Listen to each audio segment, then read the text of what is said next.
So the key to success is you got to have some knowledge, take action, and network. So let's talk about the network, because the network is the shortcut. It's a shortcut that you can duplicate. So what I've done is I created trainings for people because I realized they can't go through what I've gone through to make it happen. It involves luck, it involves a lot of tenacity and all this. So I say to people, for example, go learn or come and learn how to find a single tenant building in the right location with the right neighboring tenants. And now how do you gain the credibility to make an offer to a broker and say, hey, you're listing the single tenant building with good traffic in front of it. I'd like to make you an offer. The commercial broker is going to say, well, who are you? Do you have an actual proof of fund? We don't, because in commercial real estate, there's no pre-approval letter or pre-qualification letter. They're going to laugh at the buyer. But there is a the proof of fund letter. So what I've done is I trained people and I have my fund. We have millions always sitting because we have cash reserve. So we tell those who I trained, I work partnerships with them called joint venture. They identify in their market the single tenant property. I give them the proof of fund letter. So they say, I'm making the offer on behalf of this real estate fund owned by Cherif Medawar. And they can Google it and they can see, and they can go to the website. They see we're filed with the SEC. And here is $1 million sitting. We're making an offer at 700. We can close all cash. So to your point, a new person, if they have the knowledge and they know me now, or they know somebody else, they can do this maybe with a partner or something. They know now which properties to look for. They know how to talk to a broker. They have proof of fund to get taken seriously. And now they can lock in the deal under contract.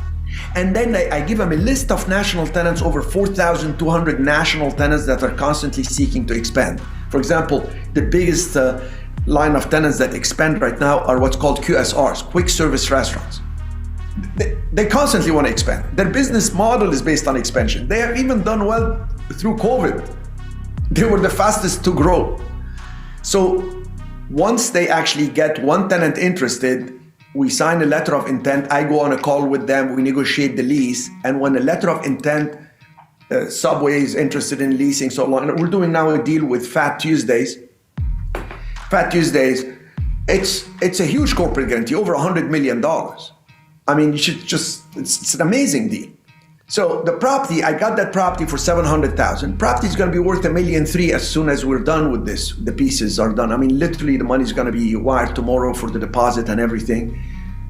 So a deal like this is put together in pieces because once you have the strategy, you got to have the structure.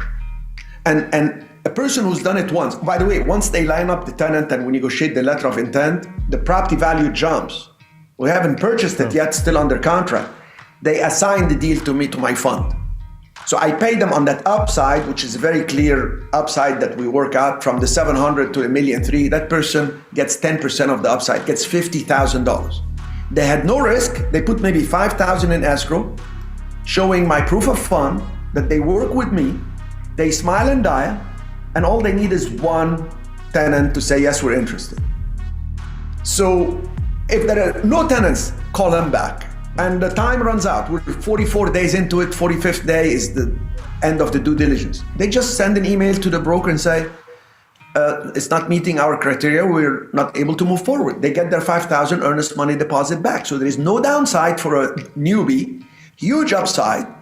And when the upside happens, it happens because we lined up the tenant. I'm going to close. I'm going to wire the money all cash.